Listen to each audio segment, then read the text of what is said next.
Welcome back to the PT Graduate Podcast. I'm very excited to welcome back a guest who has been on before, who I really enjoy chatting with, and that's why he's back. So before I introduce my guest, I just want you to get a pen and paper out and think about listening to the previous conversations, because I think they will, if you haven't already heard them, help understand a little bit more about him. This was episode 32. Was our first conversation, and I dubbed that one the mental health one. And then we caught up again on episode 88, and we called that, ironically, the mental health one again, or the second mental health one, or whatever the nickname was. And here we are. We're ready for number 3 installment with Mr. Stefan Ryan. G'day, Stefan. How are you, mate? What are we going to call this one then? Yeah, I don't know. I've got to change it somehow. That's just too predictable. You know, what's interesting is after we recorded the second one, I listened back to the first one, Right. and I realized that there was a whole bunch of our conversation in there that was almost a cut and paste the second time round. So it's just like, wow, Okay. I've basically repeated the entire little blurb all over again. And initially I was quite self-conscious about that, and I thought, oh no, jeepers, if anybody's actually listened to them both, they're going to be thinking, this guy's just repeating the same thing. But the more I thought about it, I thought, well, that's an indicator that those things are still true for me. So I kind of had to sort of, I don't know, trick myself into not being too self-conscious about it. Yeah. And any which is tips on often the case. how can you do that? Are there any ways in which that works?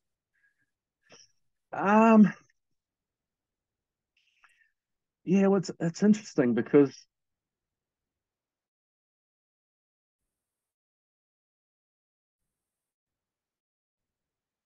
when you often I'm concerned more about what other people think than what I think.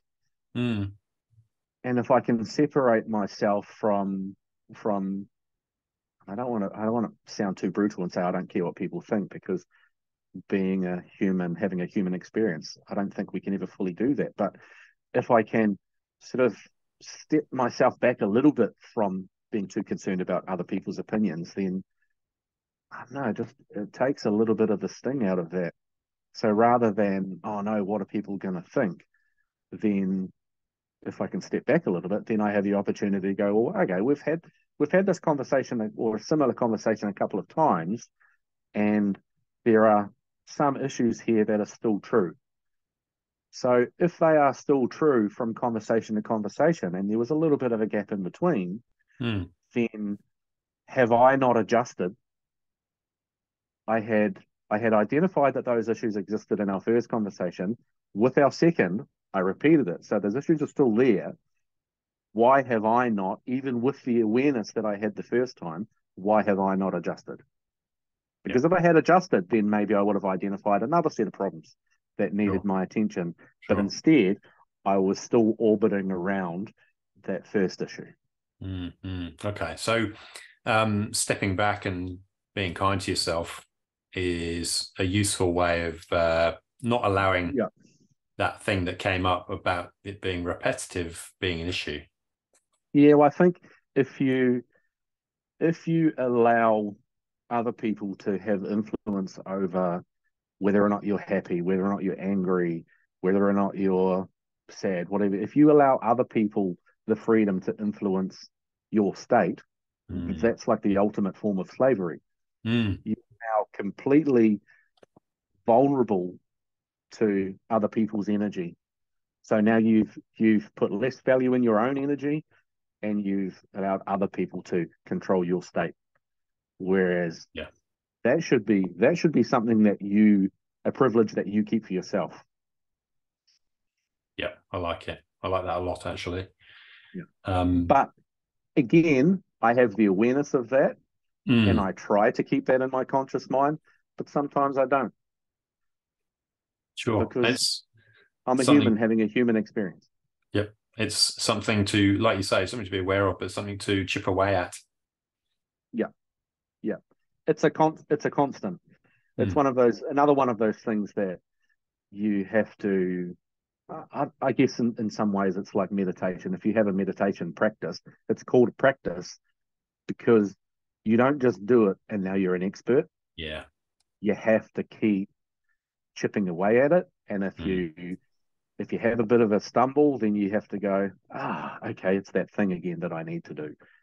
And you Mm-hmm. bring you bring your awareness back to that and Mm, have another crack at it. It's a mm, practice. it is. Just like Um, going to bed on time. You wake up and you go, I shouldn't have stayed up so late because now I'm tired. Tonight I'm going to try and go to bed at a decent time. And then a week later, you muck it up. yeah, I know. And as kids, generally, you try and you generally kids have a bedtime, right? When they're children, parents are most parents, not all, are fairly regimented about this is your bedtime, this is your age. Well, that's how my parents did it. As I got older, I was allowed to go to bed later. But as an adult, you don't have that discipline, and yet it's something we should probably hang on to. Yep. Yep. It's interesting that when you become a parent, you start to think about, well, how was I disciplined as a child? Mm, And how am I going to put my own sort of vibe on that? Things that I felt like worked for me as a child and things that didn't. So you sort of think about, well, what areas of the way I was disciplined do I want to replicate, and what mm, ways do I want to sort of try a different way? yeah, yeah. And we accept that disciplining our children is part of the job, but when do we discipline ourselves Mm, mm, and look at our own behavior and decide, well, yeah, hang on, there's some behavior there that I'm not willing to allow. What now? yeah, yeah. Yeah. Yeah, good question, and that I guess everybody may have a different answer to that depending on their experiences, I suppose.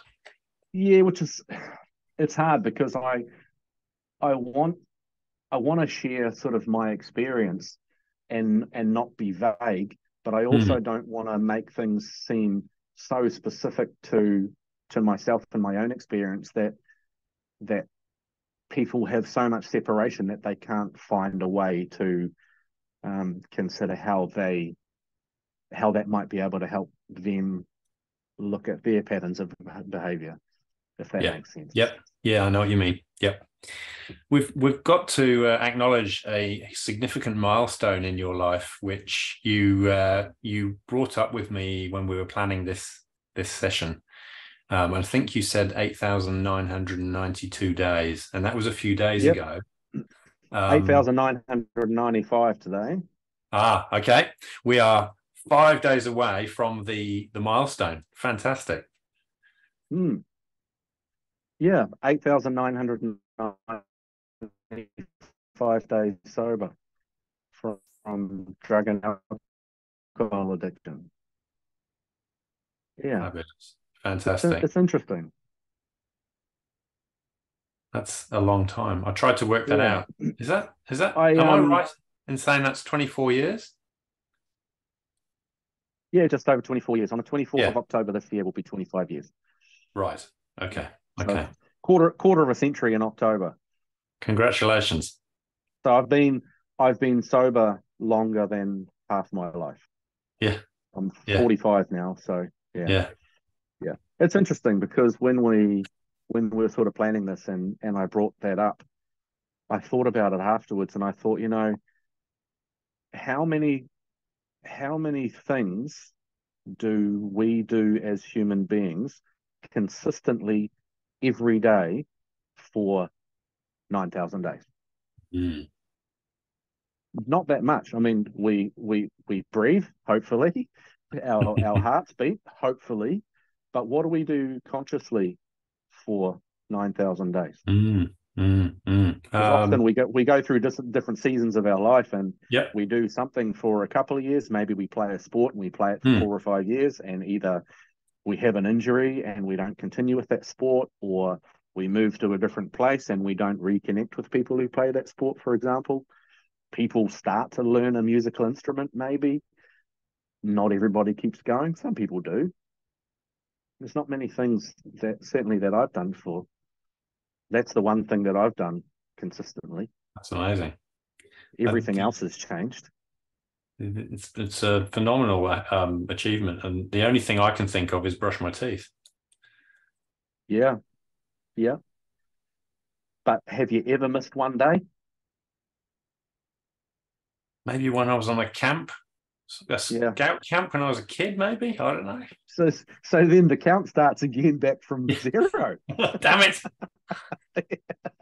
Yeah. Yeah, yeah, it's an interesting one. Yeah. I'm in two minds and about whether or not I should even keep counting because Mm, what's the utility in still keeping score? mm, And I think about that a lot. And often when it comes to my sober versity in October, there's been a couple of years where I've posted it sort of on social media and just because I don't give myself a lot of credit for a lot of things. I'm mm, pretty hard on myself, but that's mm, one thing that I'm consistently quite proud of, and because it's not easy, and a lot of people don't make it, mm, and I tried really hard a couple of times to not make it. Um, so it's something that I do actually pat myself on the back for. So when I've posted it, I've had a couple of people say, "Oh, after this long, what's the point still counting?" mm, And for me, the interesting thing about it is, and we've probably talked about a little bit before about me being hard on myself, and I tend to be pretty self-critical. But if I'm ever looking for any kind of proof or confirmation that I can do something that's hard, I've got 8,995 pieces of proof yeah. that I can do hard Yeah. things that I know a lot of people can't, Mm, and hard things that a lot of people on the really extreme end haven't survived. yeah. So if Yeah. I ever need any proof daily, I've got that proof. So Yeah. there's been some utility there for me in keeping that score, let's say. And and I'm an incredibly competitive person. I will destroy a 5-year-old at a game of tiddlywinks for those of us that are old enough to remember what tiddlywinks is. Yeah. I'll crush them. You nasty So bastard. yeah, Uh, yeah. If no participation awards here, I tell you. Yeah, so it's interesting, and it's sort of a way that I mean, I'm only in competition with myself, but yeah. there's that piece of me that's just like, oh yeah, we're in competition. Well, let's go. I'll show you how I'm going to win. Yeah. Yeah. Yeah. So if someone says you can't do something, then you'll turn around and prove them wrong. Oh, it's a problem. Yeah, Mm, we've had weight loss challenges and fitness challenges and stuff at a couple of different workplaces that I've been at, and it's just like, mm. I don't know if you've realized, but I'm willing to die for this. It's like, uh, I'm willing to drag you out into the deep, dark depths of the ocean and hold you down. Yeah, it's It's probably not just a that weight loss healthy. challenge. Yeah, yeah, yeah. That's It's brilliant. but to be fair, I've won every time. Well, there you go. Again, more proof and Yeah, evidence that if it's ever needed. yeah. It's a funny thing. It's like if you spend some time getting a little bit familiar with what makes you tick and sort of some conscious awareness of how you function, then it's another lever you can pull Mm, because you mm, know that about yourself. You can it's like a mind hack. Just like, well, I know this about myself, so I can turn anything into a little bit of a competition if I feel like I'm lacking in some motivation or some inspiration to do something. If I can make it a competition, mm, oh, mm. holy hells, you better get out of my way because I leave a big That's wake and I'm coming. that's the lever. Yeah. um, And it works for me. So, yeah, yeah, but so the thing that I have to be careful of also is that I can also turn that into a punishment. So sure. there's a balance Mm. there between I'm, for example, going to the gym. I can go to the gym because I know I feel better afterwards. But depending on my headspace, I can also go to the gym as a form of punishment. Mm. So I Mm. have to be aware of where am I within my own state, and do I need to go, well, actually, I know that I'm not in the right headspace to go to the gym to take care of myself. I'm going there to beat myself up. So maybe today I'm going to meditate instead, or I'm going to go for a Nice. walk rather than go in the gym where there's lots of heavy things I can throw. Yep. Yeah. Yeah. Which is obviously fun. Yeah, yeah, and Yeah. I enjoy that, but it matters. It matters what's happening between here. Sure. Sure. Where's the motivation coming from? Yeah. Is it I like motivation to harm or is it motivation to heal? I like that because you talk about knowing yourself and that's that self-awareness. And I don't think people necessarily take enough time for that and really get to know themselves. And I'm guilty of that myself. I'm starting to learn, but I think Yeah. it's a really useful journey, isn't it? Because it helps you, like you say, you know what the reasons are for why you're doing things when you know yourself better. Yeah, it's it's one of those things that you often people only change in a lot of time in a lot of cases when they're forced to.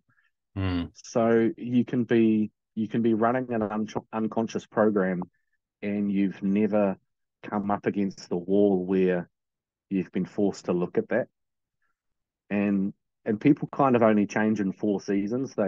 They change when they hurt enough that they have to, when they when they've seen enough that they're inspired to, um, when they've learned enough that they want to change, or when they've received enough that they're able to. Mm. So you have four seasons that might sort of elicit some sort of change. If you've managed to zigzag between those seasons and never come up Mm. against that necessity, Mm. well, maybe you haven't developed the awareness. But I think as we get older, as we have more experiences, as maybe our body starts to hurt, or we have an illness or an injury, or some change in geographically where we live, sometimes that can elicit a necessity for some change. Yeah. Sometimes those things don't happen, or Yeah. you might just be so busy that you don't have the bandwidth to Mm. even consider that something Mm. needs to Mm. change. Yeah, yeah, and I think that bandwidth is pushed for a lot of people in today's society, isn't it? Most of the time. Yeah, yeah, absolutely. And I'm getting to the stage now where the busier things get, the more I want to be less busy. Mm. So I kind of want to push back, like even work, or we've been thinking for a while that, once the kids finish high school, what's going to be our move? Or once the kids leave home and it's just us, well then what? What's Mm. the plan? Mm. And Mm. honestly, I could quite happily buy some land in the bush and disappear. Like like turn into some yogi living in isolation and just Mm. meditating every day and listening to the birds.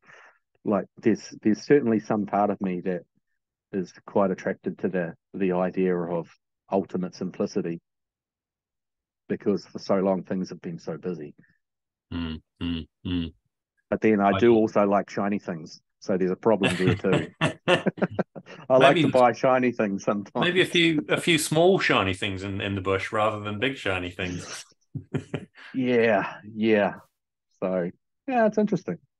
You The human experience. yeah. You talked about doing something different, like it might be needing to meditate, or it might be going for a walk and being aware of which one's the right thing to do. I noticed you've had a series of photographs, early morning photographs, which were quite stunning on your morning walk, which seemed like you had a very regimented um, practice of getting out and doing some morning walks and obviously capturing some stunning views of the city lights or the river or a bridge or whatever it was. I'm guessing it was fairly deliberate and purposeful, but is that right? It certainly sort of struck a chord with me. Yep, I try and do as many things as I can deliberately.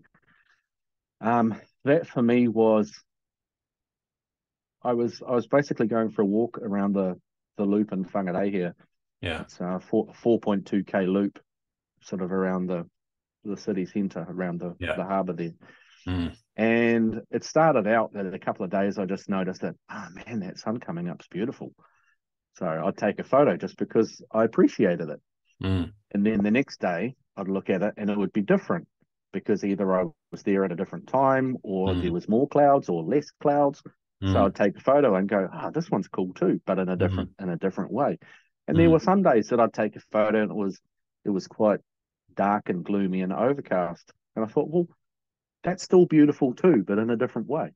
So then it became in my brain, I made it a little bit of a competition with myself that, well, okay, I'm gonna post a photo of this, whatever it looks like, I'm gonna post it every day.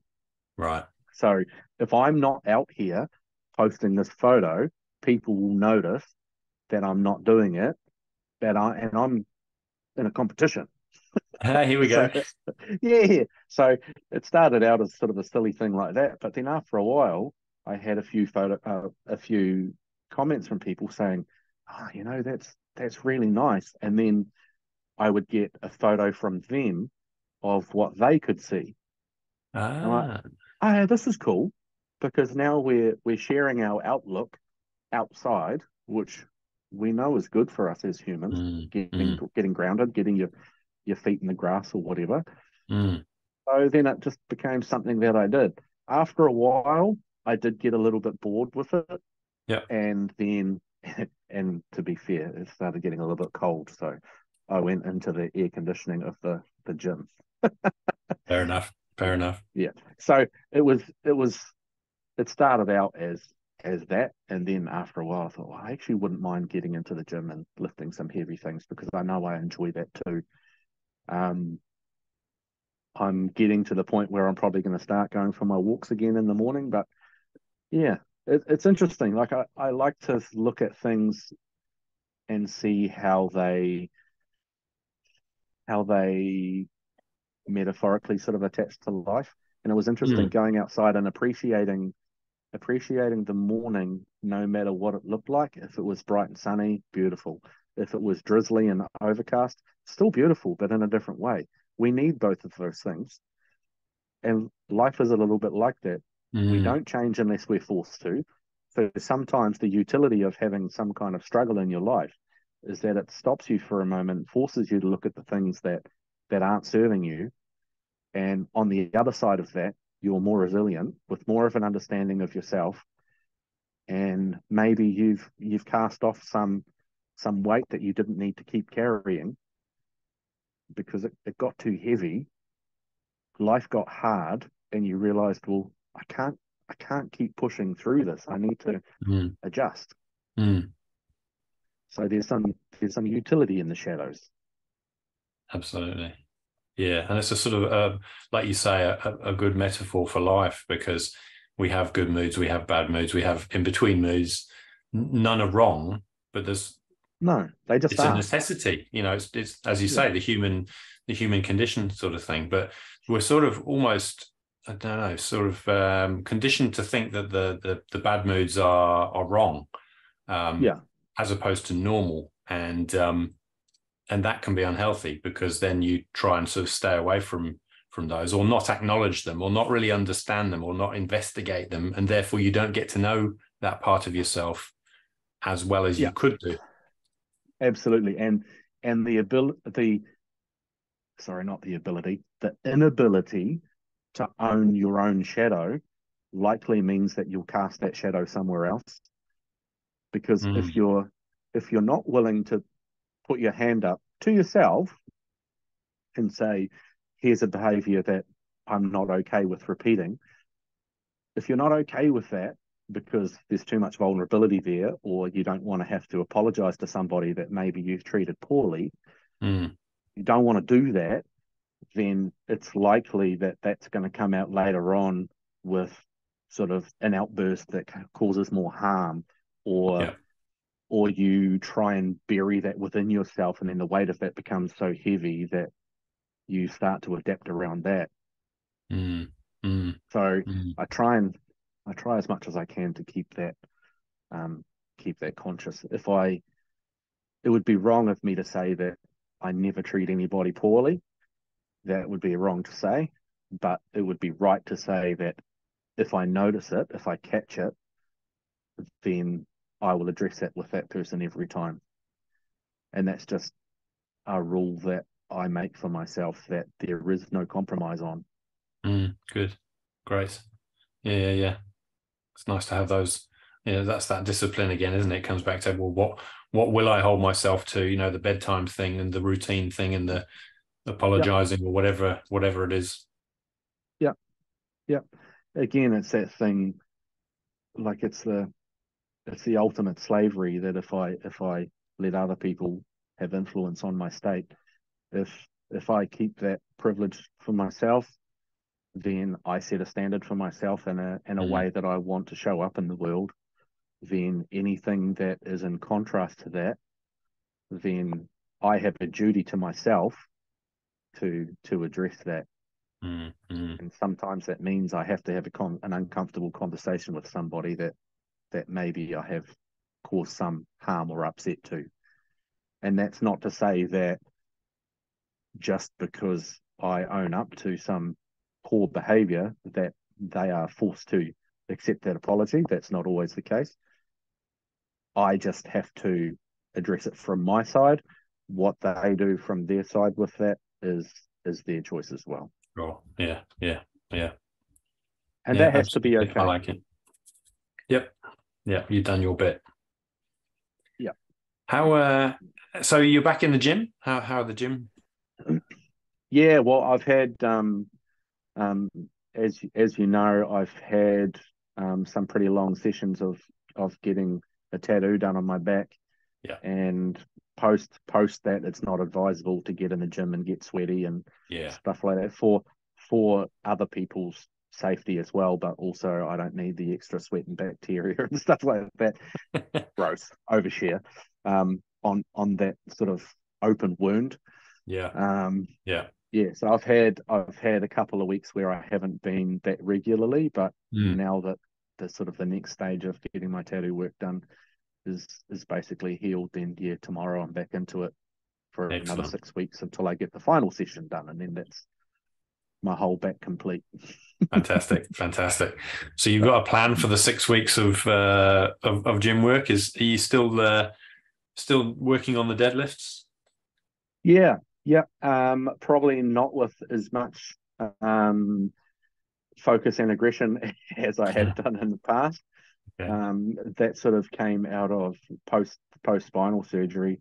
Really, my focus on deadlifts came out of wanting to prove to my surgeon that his suggestion that I would never deadlift again wasn't accurate. There it is. Yeah.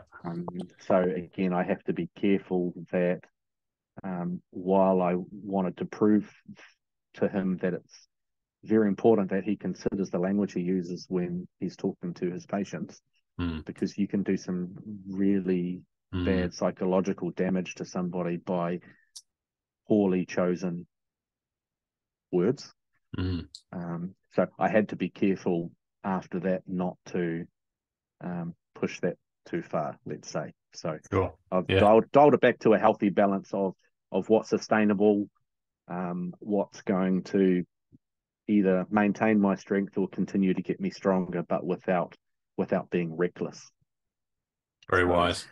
I'm probably in a spot now where I'm spending more time um, considering muscular balance rather than how big are my arms and how Sure. much can I pull up off the floor. I'm starting to think about all the sort of the supporting muscles and what are they doing, and internal and external rotation stuff, and Sure. Okay. things like that. Finding balance rather than, yeah, big gorilla lift heavy things, Sure.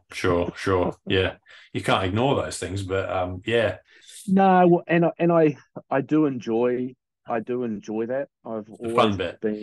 I've been fortunate to be naturally quite strong, Mm, um, and often strong sort of through what is safe for my body. I can often push past what is a good idea for me. As I get older, that's less and less a good idea.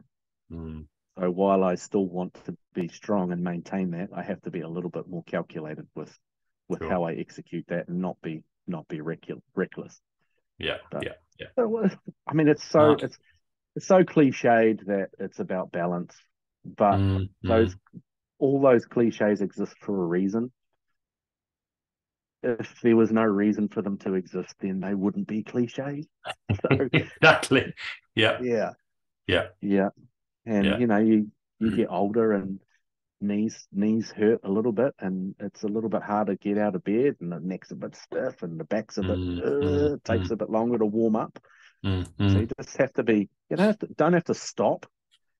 Um, you just have to take the ego a little bit to the side so that you don't Yeah. do damage. That means that you're out for 8 weeks or Mm. whatever, because then your body starts to sort of devolve. But what's worse is what it does to the grey matter between the ears. And that was the thing that Yeah. probably took the most damage after my spinal injury, was between my ears. And it's taken, years to feel like I'm back at the steering wheel, rather than sitting in the passenger seat trying to rip the steering wheel out of the hands of the universe. Yeah, Yeah. yeah, yeah. You're in control. Wow. Some semblance of control anyway. Are any of us ever fully in control? We like to think so. Sometimes you have to go with the current, and not fight it so much. Conserve your energy for when you get through the rapids, and Mm. dry your clothes off and wring out your socks, hang your shoes in the tree to dry out, and figure out what you need to do to regroup. Yeah, yeah. So what? Sometimes holding on to things too tightly is Mm, is not a good idea. Sometimes, agreed. Yeah. yeah. Sometimes you Strong have to. convictions. I heard a quote. I think we might be covering Strong. old ground. Yes, your turn to repeat something. Was it Strong strong convictions held convictions, lightly, loosely held? Yeah, lightly held. loosely held. Yeah. That's what it was. Yeah, Yes. Yeah. definitely. So yeah, this though, but like you say, those things are cliches, but that's the reason they are, because they stick, they make sense, they work. Yeah, and interesting when they are true for multiple generations. Mm, We live in a very different time technologically, but some of those same things are true from previous generations, which is why they become a cliche. yep. which is Yeah. which is quite interesting that people that are living in very different times are are coming up against very similar problems. Even, you think back to the Stoics, and the Stoics have been reinvented a few different times over the years. And I think Ryan Holiday is probably doing the best Yep, job of yep, the Daily Stoic.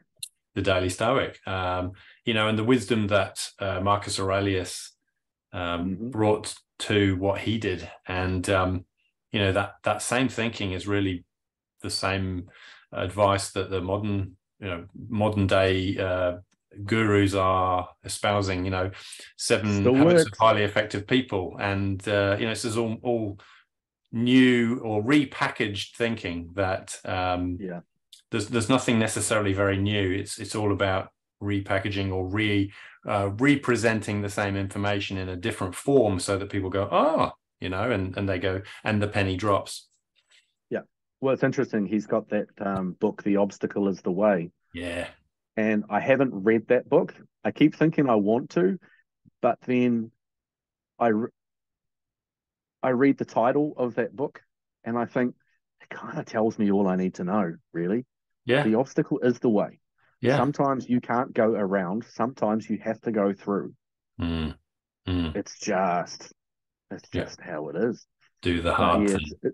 it's very interesting. I listen to his podcast, and he often has a little sort of 5 or 10 minute little snippet that he puts on, Mm, yeah, pretty regularly.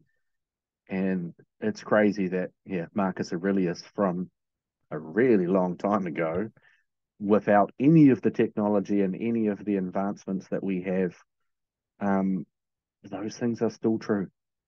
mm. It's pretty interesting. Surprise, surprise, we're still human. We haven't really evolved much since then, have we? No, until we can either be overrun by aliens or download ourselves into some kind of AI system, Mm, I think we're still going to be humans having a human experience. And mm, as much mm. as we want to fight against some of those old ideas, unfortunately, fortunately, whichever way you want to look at it, they are still true. Yeah. Yeah, absolutely.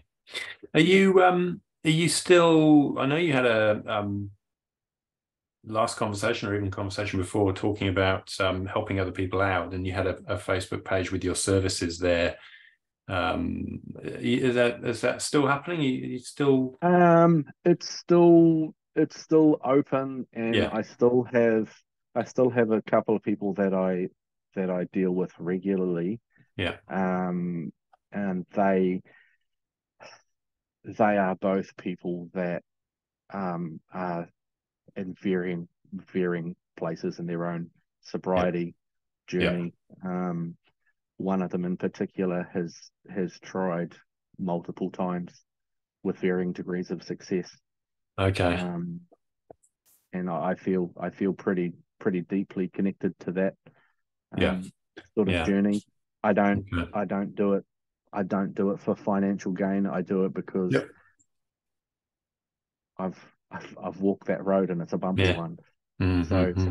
if I had have had somebody like me when I was trying to get sober, then maybe it would have been helpful. I wouldn't have spent quite so many years um, in the darkness. Mm, mm, Although mm. it's turned Okay. out there's been some Right. utility to that, so I'm Absolutely. certainly changed from that experience, and I would like to think that it was for the positive. I'm certainly far more open than I was. That was kind of an agreement that I made with myself that for for my experience and my suffering to mean something, then there was going to be some necessity to share. Mm, mm. And that's connected me to those people, and it's been Yeah. tough but rewarding experience sort of walking that path with them. Right. So yeah, that page is still there. I Okay. separated myself a lot from social media quite a while ago, just because I felt that I had taken on too much, Okay. and that was becoming a problem. So I stepped back from a lot of things and tried to regroup for my own health. Mm-hmm. Um, yeah, I'm not very good at saying no. I'm not very good at managing my time and my mental and physical workload. Okay. So that's something that I'm trying to keep a little bit more conscious, Sure. rather than Sure. just yeah, I'll do that for you, no worries, and then oh no, how am I going to fit this in? Yeah. Okay. Okay. Life's sort of busy enough, so Yep. I kind of limit it to I'm not active. I'm not Okay. actively trying to find anybody else. Okay. But if somebody organically listens to something or reads something that I've said, and it sparks something in them and they reach out, if I feel like there's some way that I can help, then I will. Um, but I'm not actively searching. No. Sure. Okay. Fair enough. I won't actively put the details in the show notes then. It's okay. It's okay. I mean, if there's something that I've said today that somebody sort of connects to, then absolutely I'll be happy to have a chat, and Sure. they can reach Okay. out if they feel so inclined. Okay. Okay. That's good of you. And having spent nearly sort of 45 minutes talking, that's also very good of you. And I don't want to hold up any more of your time. So thank you. I've said it to you many times before, Rich, that I would gladly talk to you whether we're recording or not anytime. It's been a privilege, even though we've kind of only interacted every now and then, or just sort of a friend in the periphery as such. Yeah. We don't live in the same area of the Yeah. country. We don't talk Yeah. all the time, but whenever we do get the opportunity to talk, it's always a privilege. I'm always grateful for the time. Um, there's there's people that you meet in your life that you feel being open is not dangerous. Mm, mm, Some people it does feel dangerous, so you tend to shut mm, down a little bit more. And mm, mm. and I always feel like our conversations flow pretty organically, and I'd like to think there's some sort of level of intelligent conversation in there too. So would I. But yeah, I always appreciate your Yeah. time. So it's Likewise. yeah, Likewise. I always appreciate when you reach out and say, hey, I think it's about time we have a chat. Yeah. Yeah. Yeah. Yeah. It's I think the gap's been slightly longer between two and three and one and two, but that's just the way it is sometimes.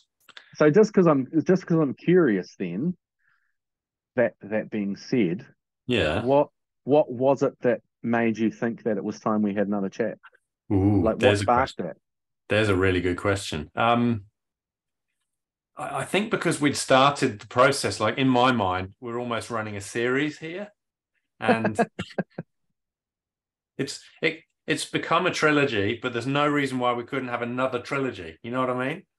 No. Look, it was good for Lucas, it was good for Tolkien. Yeah. Yeah. Exactly. A Yeah. quadrilogy. Yeah. We could have a we could have a Yeah. we could have a fourth. Well, let's do that. Yeah. No, it's interesting. I was just wondering whether or not there was something that you'd read that I'd said recently that sparked something, or Yeah, no. whether it No, I just don't. came to your mind organically. I think it was more organic. I was obviously thinking about the podcast and sort of going, well, what do the next few episodes look like? And it was your walking photos that have been sitting in the back of my mind for a Ah, yeah. while.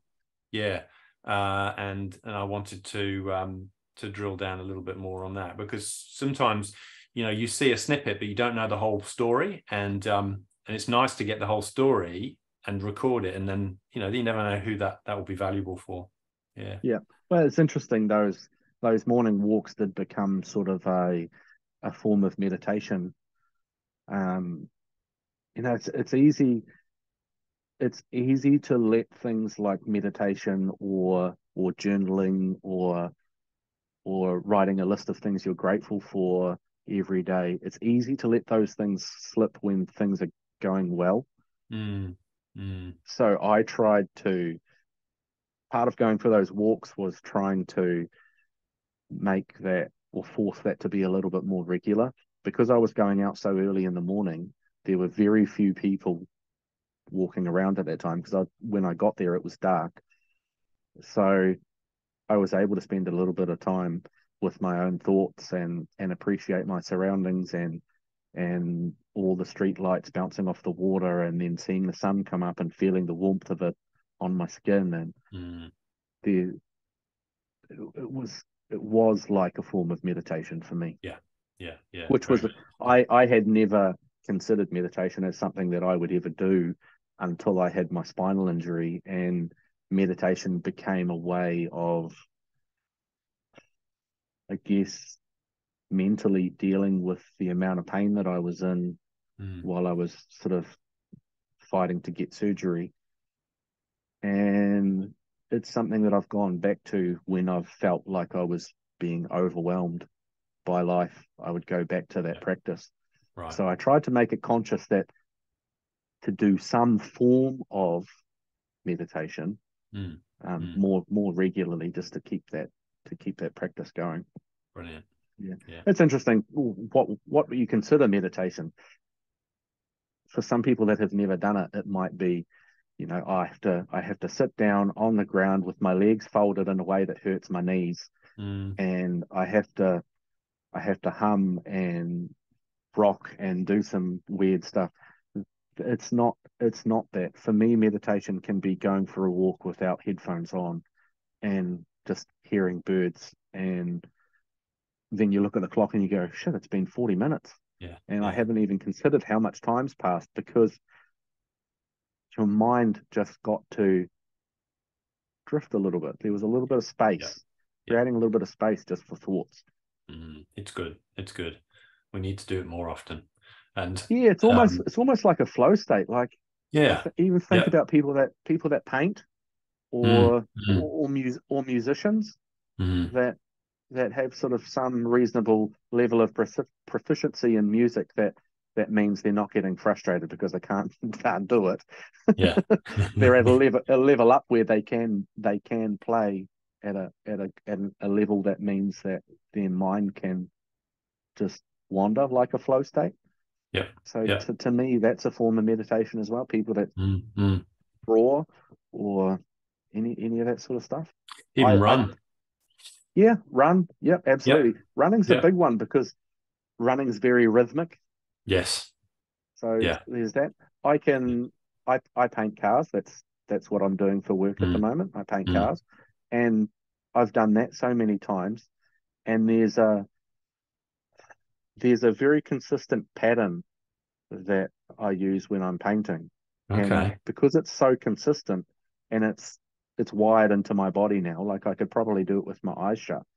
That's a form of meditation for me, even though it's at work. It's interesting. I can get to the end of a job and go, oh geez, I've been in here for 3 hours and it feels like 5 minutes. Yes. You found another flow Because state. Nice. it's quite repetitive, and it's something Mm. that I've been doing for a long time. So I don't have to I don't have to really have my mind 100% fully switched on and focused. I can just go back to the Yeah. process and the pattern that my body knows. Yeah. Yeah. Yeah. It knows the flow. It knows the Yeah. movements. It just follows the pattern. Yeah, meditation's like a word to describe something a little bit more global and less easily defined, I think. Mm. Um, my daughter loves to read. I think for her, probably reading is a form of meditation, because her mind is now taking in the words that she's reading rather than having to come up with its own narrative. So there's a little bit of space created there for her. And a lot of what she reads is a little bit sort of down the direction of fantasy. So there's Okay. a little bit of a separation Mm. probably in her mind from what's real and what's causing her anxiety or some kind of pressure of, there's this thing for school I need to finish, or Mm. Mm. whatever. She can have a little bit of a break. And for Mm. her, that's through reading. Yeah. I mean, for some people, it might be playing video games. Yeah. There's Yeah. Yes. probably, Another world. Yeah. yeah, it's another world you can separate yourself from and have a break from the Yeah. pressures of Yeah. reality. Mm. That's a whole Yeah, another yeah, rabbit but rabbit also, hole. yeah, I mean, I guess anything can become a problem. You drink too much water and you can drown, but you Yeah. don't Yeah. drink enough water and you die anyway. So, some exercise is great. Too much exercise is not great. There's yeah, there's a saying that I like, that I think about often, and it's, there's no solutions, there's only trade-offs. Hmm. Let that one sink in for a second. Hmm. I will ponder that. Yeah. So you think, oh, I'm dehydrated. I need to drink too much. I need to drink more water. But how much water? If I drink lots and lots of water, I'm going to spend most of my day going to the toilet. If I don't drink enough water, my skin's going to dry out and get dehydrated. My blood's going to Mm. thicken up, and I'm not going to be as capable. And Hmm. so there's always a trade-off with everything that we do. Yeah. Yeah. If I get Okay. up early and go to the gym, that's good for me. But if I get up too early or spend too much time at the gym, now I've traded time that I can rest and I've actually turned it into something that's not helping me, it's harming me. So Yeah. everything's a trade-off. Yeah, you're sacrificing one thing for something else. You Yeah. just have to choose your regrets. Choose the one. Yeah. Yeah. Well, that's a good note to finish on, because it'll make people think, and I like that. It's a bit of a heavy way to finish. That's okay. That's okay. Yeah. Did I had one more. Okay, Oh yeah. here's where we can end. I wrote something Okay. down that I thought of the other day. Yeah. I'm not sure if I read it somewhere. I probably did, but I don't read that often, so I'm not 100% sure. But it's this idea that healing from anything is really hard, especially when it's in the grey. Yeah. It's like this constant battle between the inner child who's scared and wants safety, Mm. the inner teenager that's angry and wants justice, and the current self that's just tired and wants peace. Mm. So I think healing from anything can be challenging because there's this battle going on Mm. Mm. between these three things. I've got an inner child battle that has sort of been um, an influence on all the patterns that I've created in my life, and it started when I was 2 years old, and I'm conscious of that pattern, and yet I repeat that pattern again and again and again. Okay. If I could, Okay. if I could, if I could heal the child Yeah. and get past the teenager that's still angry and get to the current me that just wants peace, then there's a little bit less weight to carry. Mm. But Okay. it's not easy. Interesting. I like it. I like to throw weird stuff at you, mate. Great. It's That's why it's great. why you need such a long break between our conversations, because I hurt your brain every time. It takes me that long to work it out. Yeah, yeah, a year down the track. What was he on about? Think I've figured it out. Am I right? Yeah. Well, you let me know when you're ready, and we'll do this again. Roger. Roger. Thanks, Stefan. It's No great to worries. catch up, and thank you for your wisdom and your insights, and some of your learnings. I'm sure they will be very valuable for people. No worries. The interesting thing about me talking about these things out loud is that through the process of hearing the words come out, it's one thing to process things in your mind, but Mm. when you're speaking them out loud, and you have an idea that you want what you say to land a certain way, it does force you to get your ideas a little bit more refined, a little bit Mm. more concise, and a little bit more um, universally beneficial.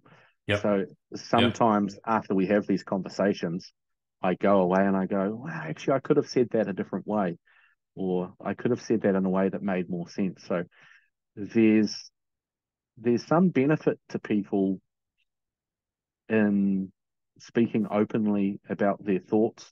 Mm. It does change the way you hear them. Mm. Hearing it out loud and also speaking, it forces you to consider your thoughts a little bit more slowly. When they're in your mind, you can sort of ping them around pretty fast. When you're trying to get an idea across to another human being, it does slow your mind down a little bit to really articulate it in a way Yeah. that's going to make sense. And especially if you really think you've got some conviction in your idea, you want it to come across in a way that the other person, you see their eyes go, oh, yeah, I know what Yeah. you mean. You don't Yeah. want to see them go, what? What are you saying? So Yeah. it Yeah. does force you to refine your ideas. So It's as good. much as people are comfortable with, I sort of encourage them to be open and have conversations face to face, because it's very different hearing you say things out loud Yeah. than a Agreed. text message or just leaving them in your head to bounce around and Mm. ruminate. Mm. Mm. Yeah. Yeah. No, agreed. Rumination's not a good thing. No. Always. Yeah. Always. Yeah. Cool. Yeah. Thank you, Stefan. I will catch you No next worries, time. buddy. Cheers. Absolutely. See ya. See ya.